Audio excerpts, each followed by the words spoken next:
She created a foundation for us to build a strong future on, and her legacy will continue to benefit Kentucky families for generations. She was a proud Kentuckian, and she'll be greatly missed. Welcome to this week's Team Kentucky Update. Normally we start with news about our economy and other positive things happening across the Commonwealth, and there is a lot of positive news. We've moved most of that to next week because of a couple of very significant events or things we're experiencing as a Commonwealth right now. I want to start with the UPS plane crash yesterday in Louisville. At approximately 5:14 p.m. Eastern Time on Tuesday afternoon, UPS Flight 2976 from Louisville, Kentucky to Honolulu, Hawaii, an MD-11 with 3 crew members on board was involved in a catastrophic crash in Louisville. The National Transportation Safety Board should have arrived, and I believe they have in Louisville. They will be the lead in the investigation, and they'll be the primary source on any questions of causation moving forward. I'll be traveling to Louisville again this afternoon to survey the damage with Mayor Craig Greenberg, and we'll address the media again afterwards with another update. Our team will share details on that timing. I want to start by acknowledging the impressive work of so many fire departments that took what was a blazing inferno created by a plane with 38,000 gallons of fuel, of aviation fuel, and were able to contain it.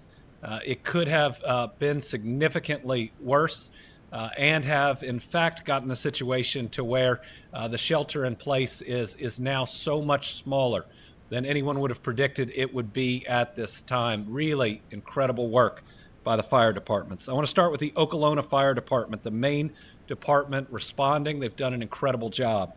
The Louisville Fire Department, the Louisville Airport Fire Department, Fern Creek Fire Department, Pleasure Ridge Park Fire Department, Fairdale, Anchorage Middletown, Jeffersontown, Zoneton, Mount Washington, Nichols, Lebanon Junction, Southeast Bullitt, LaGrange, Simpsonville, Lexington Fire Department, Bardstown, and Shepherdsville Fire Department. In addition, extra foam to fight the fire came from the Lexington Airport, from CVG, and from Bardstown. In total, over 50 trucks responded. Again, a surge of resources to respond to a very significant explosion and fire. But what that does is it means that all of those available resources are pushed to the site. But through careful planning and through more efforts, we made sure we backfilled the departments that were at the scene. So we want to thank the following fire departments for backfilling to make sure that everyone else was protected during the surge of resources. We want to thank the Vine Grove Fire Department, West Point, Simpsonville, Shelby County. I want to thank other first responders that include the Kentucky National Guard, Kentucky Office of Homeland Security, Louisville EMA, the Airport Police Department, Louisville Metro Police Department, Jefferson County Sheriff's Office, St. Matthews Police Department, Shively Police Department, Kentucky State Police, Louisville Metro EMS, the Metro Sewer District, Louisville Gas and Electric, Kentucky Emergency Management, Kentucky Emergency Management Urban Search and Rescue Task Force 1, Kentucky ERC-ERT, the Jefferson County Emergency Management, the Jefferson County Coroner, the National Weather Service, the FBI, and there are more. There have been over 200 first responders that were on the scene last night, and there is a significant amount of resources in the search and rescue, and ultimately what is probably by now the recovery effort that is occurring. I want to thank everybody who was working overnight when it was dangerous, when there was other flammable or explosive materials, but they were searching to try to find any and all survivors and to locate any bodies to try to give families the closure that they deserve. As of this time, we can confirm that there have been 9 fatalities, but I'm now fairly confident that that number will grow by at least 1. We hope it doesn't grow by too many more. I believe by this afternoon we'll have a pretty good grasp of both the number of fatalities and, if there are any, the number of missing persons that we're still looking for. Remember, there's a Victim Family Reunification Center at the Louisville Metro Police Training Academy, which remains open. That address is 2911 Taylor Boulevard. As of last night, there had been 16 different families there. I think the mayor's providing an update where that number may now have shrank. At least information I'm getting is those families may not line up with the hospital patients, which means we've got to continue to search that site, hope and pray for the best, but know there may be more loss of life that we're going to learn about today. 2 businesses were directly impacted: Kentucky Petroleum Recycling and Grade A Auto Parts. Thankfully, a local restaurant that is right there that we had great concern would be impacted and we would lose whoever was in it, was missed and now is helping the search and rescue. We're grateful for them. Another blessing is this plane could have potentially hit the major Ford factory or the convention center. Those are all close by and did not. The radius for the shelter in place has been significantly reduced. Louisville Metro is putting out guidance to residents and businesses immediately around the crash site to not consume water. EEC, the Energy and Environment Cabinet, is working closely with the city on this. Other areas are safe. Now, if you are in the suburbs, if you're in other parts of Louisville, you are as safe today as you've been any other day. The air is fine, your water is fine, but that immediately around the crash site, we're just trying to be very careful. In new news today, following yesterday's events, I'm declaring a state of emergency to help us deal with this plane crash. It allows us to move resources more quickly through emergency management and the Kentucky National Guard. It allows state resources to be used also through our agencies to be readily available, including disaster resource management, expenses related to response, and more, as well as reimbursement. It's going to help to make sure that groups that are already limited in terms of their funding can get some immediate or short-term help as they wait for reimbursement for the costs that they've expended. Additionally, I've taken action to establish the Team Kentucky Emergency Relief Fund to help those affected by this terrible event. The URL for this site is going to be on the screen. Similar to previous storm disaster funds, every dollar donated will go directly to those affected. In fact, what we've done is we've gone and amended the Team Kentucky Storm Relief Fund to now allow families impacted by a disaster like this to also benefit from the generosity of Kentuckians. Remember, the first thing that we pay for out of these funds are funerals, so that in a time of grief, nobody is worried about that. In Kentucky, we grieve together and we support one another. Donations will help pay for funerals and for response, recovery, and rebuilding. All right, while Kentucky is responding to this crisis in Louisville following yesterday's deadly plane crash, we must also remember the challenges that our families are facing due to a lack of SNAP benefits brought on by the Trump administration. This is a program that was under attack early by the president following the big, ugly bill. That's why in June I wrote a letter to Kentucky's congressional delegation urging them to consider the harmful impacts of this legislation and how it would hit our people, because SNAP is crucial for Kentucky. In our Commonwealth, over 600,000 Kentuckians rely on SNAP. That's 1 of 8 of our people, many of which are kids. These families need this support to avoid going hungry. But on October 1st, the federal shutdown began, and this now, today, marks the longest shutdown in the history of our country. From the start of the shutdown, the president made it clear that this program would be at risk. In fact, the Trump administration stopped the federal government from paying out SNAP benefits for November and also stopped states from flowing state funds through SNAP to pay out those benefits. And that's despite the USDA's website saying that he could fund SNAP benefits even in a shutdown. Americans should never be a negotiating tool. and I am committed to taking action to do what we can to stand up for our people. So on October 20th, I announced that while we were exploring options for SNAP, we had 2 updates that would help many who rely on this program. First, after learning our area development districts had exhausted the nearly $10 million in funding for senior meals, I announced that we were able to move $9.1 million to help fund that program. It took a lot of work to find a solution.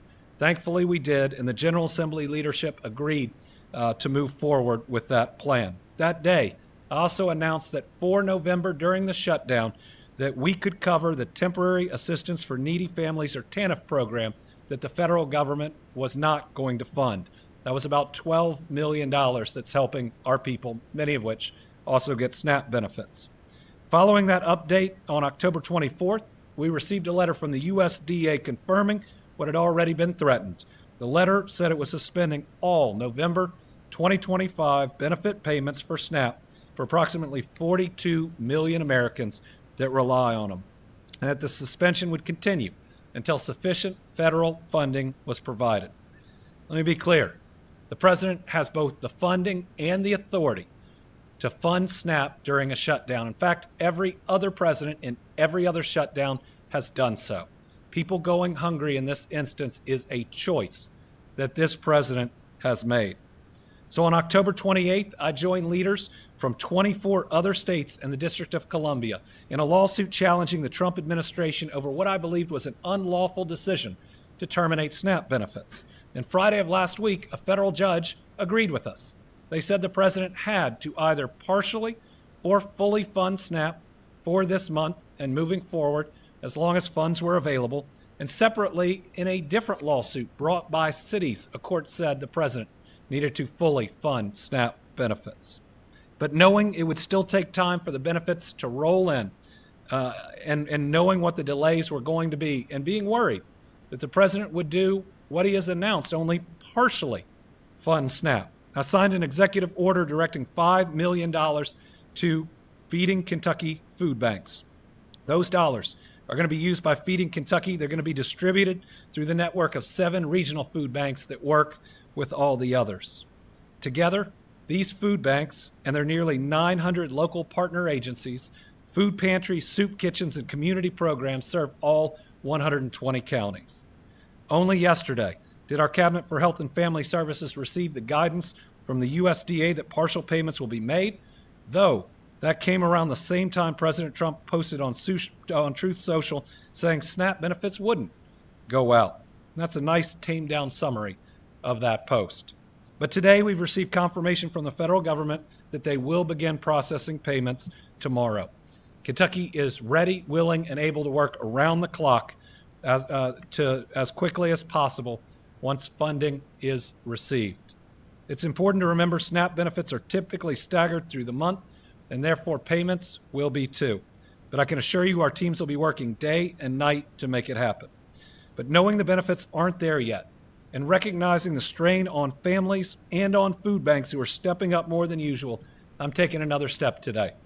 I have authorized the Kentucky National Guard, the best guard in the country, to assist in staffing food banks as needed.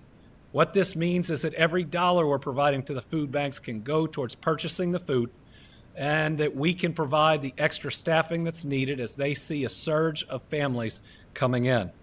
It'll help ensure Feeding Kentucky and their partner food banks can focus on distributing meals without the hardship of finding additional staff. As the federal shutdown continues, we're also thinking about all the ways that federal workers face hardships, and we're doing what we can to help. One way we're doing this is by urging insurance providers to continue coverage for federal workers so they don't lose that coverage. More than 23,000 Kentucky families are experiencing a loss of income due to the shutdown, something that is no fault of their own. Remember, many have not been paid since mid-October. It's incredibly unfair for them to fear losing coverage on top of concerns about paying rent or groceries or doctor's appointments. In a bulletin we released yesterday, we encouraged insurers to implement the following protective measures for policyholders who are federal employees. Number 1, postpone or withdraw termination of coverage notices that have occurred during the shutdown. Continue that coverage for those federal workers with unpaid premiums for at least another 30 days or 30 days after the shutdown ends. Give our people the time to receive their paychecks and make their payments. Number two, I'm also asking for federal employees to have more time to make payments on premiums and other charges. Insurers are allowed to extend payment periods for Kentuckians in this type of situation. That way, our federal employees can still get services during the shutdown and have more time to pay. I'm also asking for these companies to allow more time for repairs, giving Kentuckians more time to pay for necessary repairs. So if during a routine home inspection, an insurer notes a problem with the roof, the insurer will usually give a time frame that the Kentuckian has to make repairs to that roof. If the repair isn't made within the time frame, the policy's canceled, and that Kentuckian now doesn't have coverage. We know that it's unfair at a time when people aren't receiving a paycheck through no fault of their own to lose coverage for a repair that they don't have the dollars to pay for. So we're asking for those repair times to be extended.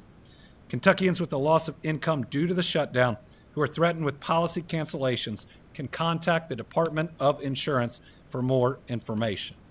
Additionally, the National Flood Insurance Program stopped writing new policies on October 1st due to the shutdown. This could have an impact on prospective homeowners whose mortgage company requires flood insurance to complete their purchase of a new home. To assist these buyers, the Department of Insurance has compiled a list of surplus lines of insurance that offer flood insurance coverage and a list of brokers who sell the insurance. Anybody who needs flood insurance can contact DOI's Consumer Protection Division for additional guidance. We've listed contact information on the screen for those relief programs. So please reach out. Team Kentucky is here to help. Moving on, a lot of people after seeing that plane crash are thinking about safety. We're taking an additional step today to make Kentuckians safer. We have seen 3 straight years of decreases in drug overdose deaths, thank God. Last year, we saw our overdose deaths drop by 30%. We're going to keep protecting the lives of our people. That's why this week, my administration is taking action to classify a dangerous form of kratom as a Schedule I narcotic. This will make the sale, distribution, and possession of this form of kratom illegal. This is a powerful and addictive drug that has no place in Kentucky. Because of this action, law enforcement and regulatory agencies can get this drug out of communities. Earlier this year, I took the same step with a drug called Designer Xanax. Every step we take to help protect the lives of our people and to continue to make progress in our fight of addiction is worth it. For those struggling with addiction, please remember there's help. Please visit findhelpnowky.org. We care about you. We love you. Help is right there. Just have the courage to make that call. All right. Also, this last Saturday, we lost one of Kentucky's great leaders, our first and only female governor of Kentucky, a friend of mine, Governor Martha Layne Collins. She was a powerhouse, transforming our Commonwealth through major accomplishments, like bringing Toyota to our state for its first U.S. site, and still, it's the largest Toyota manufacturing facility in the world. She created a foundation for us to build a strong future on, and her legacy will continue to benefit Kentucky families for generations. She was a proud Kentuckian, and she'll be greatly missed. As a kid, I got to see her in that role and the strength in which she governed. I remember getting the opportunity to go over to the governor's mansion. She had a dog named Jinx, but just a great person who later would provide good advice, a lot of support, and would continue the great foreign direct investment ties she had to benefit the Commonwealth for decades after she served as governor. Brittany and I are praying for her husband, Bill, for Steve, her son, the entire family, as we remember this remarkable leader who made an undeniable difference in our state. Plans for a service to honor Governor Collins are still underway, and we think we'll have more information in the next day or so. For now, we know that the former governor will lie in the old state capitol this Sunday, with the public able to pay their respects from noon until 3 p.m. We should have more information soon. finally, our Team Kentucky All-Stars, over the last 5 years, we have been hit by a pandemic, by natural disasters, by mass shootings. We've been hit with a lot. And I think there's a saying that God saves his toughest challenges for his strongest soldiers. And I always see Kentuckians rise to the occasion. And on something like this plane crash, you just see the worst of the worst, almost the unimaginable. But immediately after, we always see the best of the best. Now, after enduring flooding, that's neighbors carrying neighbors to safety. And certainly during this disaster, during this plane crash, it was a surge of brave, of well-trained, and of skilled first responders that took on a raging fire and have rendered the area so much safer in a very short period of time. They show everybody that you can come from, 15, 20 different fire departments, different groups, and you can work together seamlessly. 50 different fire trucks putting out the flames and then bravely walking through a dangerous area, going from what used to be a building to another what used to be a building, trying to find people. I got to watch the footage from the helicopter in real time, while that fire was still going on, of brave men and women moving through the area, trying to find people that needed help. So listen, our Team Kentucky All-Stars today and every day are all these first responders, both at the site and who do the planning and the execution off-site. Sadly, we've gotten really good at this. The Louisville group, emergency management, everybody they work with is top-notch. The state group is too. By now, we're all on a first-name basis and know just about everything about each other's families too. I hate that that's the case because it means that we have responded time and time again, but I can tell the people of Kentucky that this group is the very best at what they do, and we are so blessed to have them. So they are today's Team Kentucky All-Stars. All right, we've got a couple of journalists that are with us in the room today. We also have about 4 on the line. We'll start with Carolina from WLEX.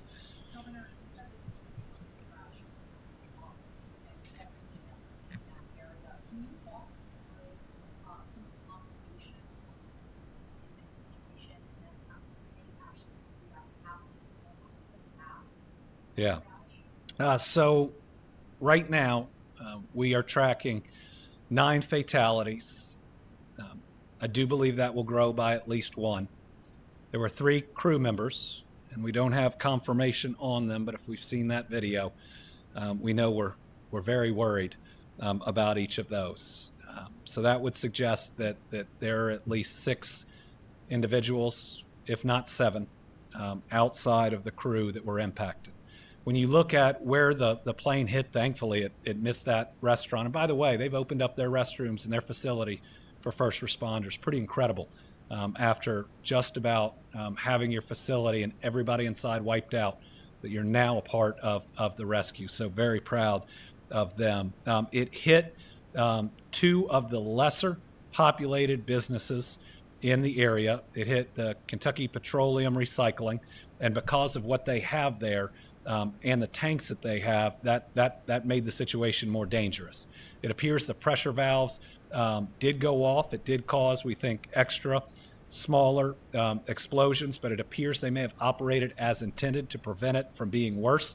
At different times, first responders did have to take cover because of what they were dealing with, but they were trained and ready and knew what was on site really quickly, really impressive to watch, and I was listening to it in real time. It then hit, I think it's called Grade A Auto Parts, which isn't just a store. It's more of a large lot of cars. I don't know if it's a pick-apart, but it looks like one of the pick-apart yards, at least from overhead. So not as densely populated as a number of the other businesses would be. Now, there are some other, we believe, small businesses there, and there are a number of buildings that were fully destroyed or partially destroyed. Getting in to the blaze quickly was complicated by that, but these groups got in and got control of this much faster than I think most people would have believed was possible. This is very close to the Ford facility, very close. I was talking with their CEO, who we spoke directly, cares about the people in that facility, and Ford leadership has surged in. I think they'll be fully open by this afternoon, but was being very careful with their people. I mean, the images from just the back of their facility are incredible, and how close it is. The convention center, the livestock show is very close, and so people were coming in, talked directly to their head of security, who shut down people coming in, got the information out there to take care of folks. Louisville Emergency Management did a really good job, first with the 5-mile radius, but then very quickly being able to see where the smoke was going, and give a smaller radius for that. And now it's down much tighter. And then we are doing water testing right now in and around the area. And everybody can rest assured that we're going to use all the best science for that and be able to tell them when everything is safe. It's hard to lose 9+ people and consider yourself lucky. And I don't think we're lucky, but it could have been much worse. Do we have Lachlan? Okay, Tom Latek is on the line.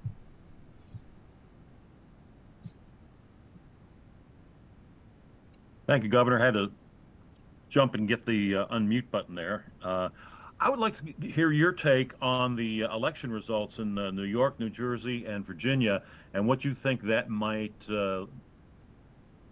lead the 2026 midterms to.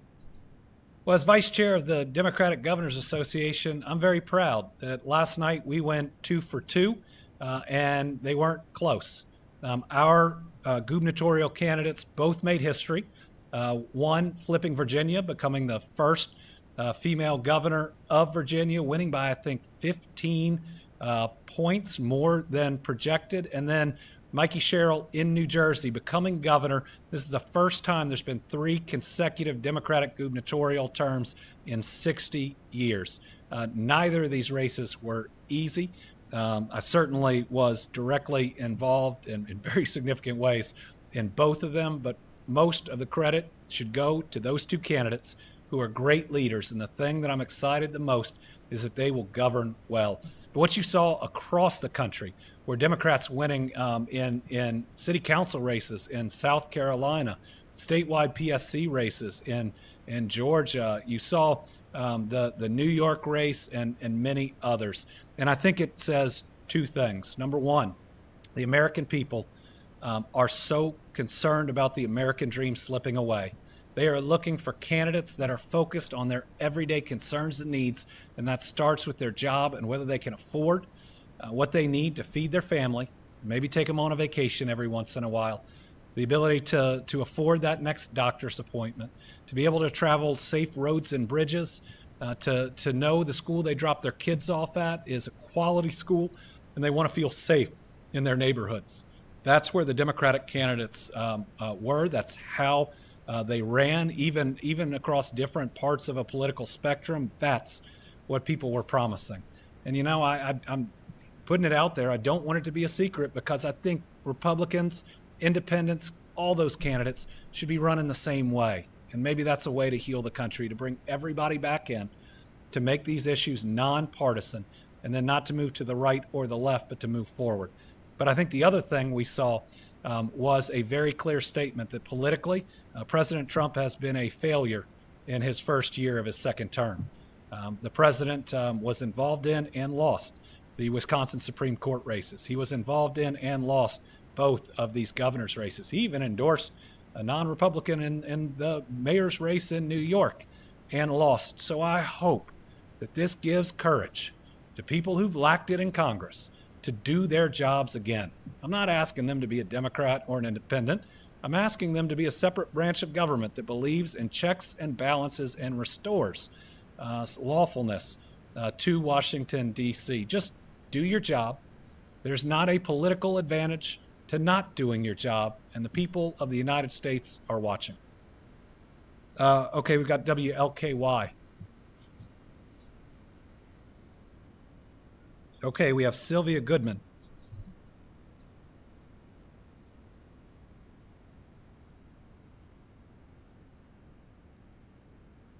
All right, we have Liam from the Kentucky Lantern. Hi, Governor. Can you hear me? I can. Great. I had a little bit of context before I ask my question. There's an advocacy group called the Kentuckians for Energy Democracy that they say that have organized roughly 40 other organizations to sign on to an effort urging you to issue a executive order for a moratorium on stopping utility disconnections during the government shutdown until the next allocation of LIHEAP funding is made available to Kentuckians. The National Energy Assistance Directors Association, which represents state directors of LIHEAP programs, last month called for utilities to suspend shutoffs during the government shutdown. I wanted to ask a little bit of a two-part question. Would you consider such a move? And second, what's your understanding of the status of LIHEAP funds in Kentucky, especially in the context of cuts to the federal LIHEAP office earlier this year? Yeah, let me get you where we are on LIHEAP. I'll certainly consider any information that is sent to me that would help our people during the shutdown. I don't think that I have seen that petition, but if it's reached us, I will make sure that I do. Always willing to consider things that could help the people of Kentucky, especially those that work for our federal government and that aren't receiving a paycheck right now through no fault of their own. Okay.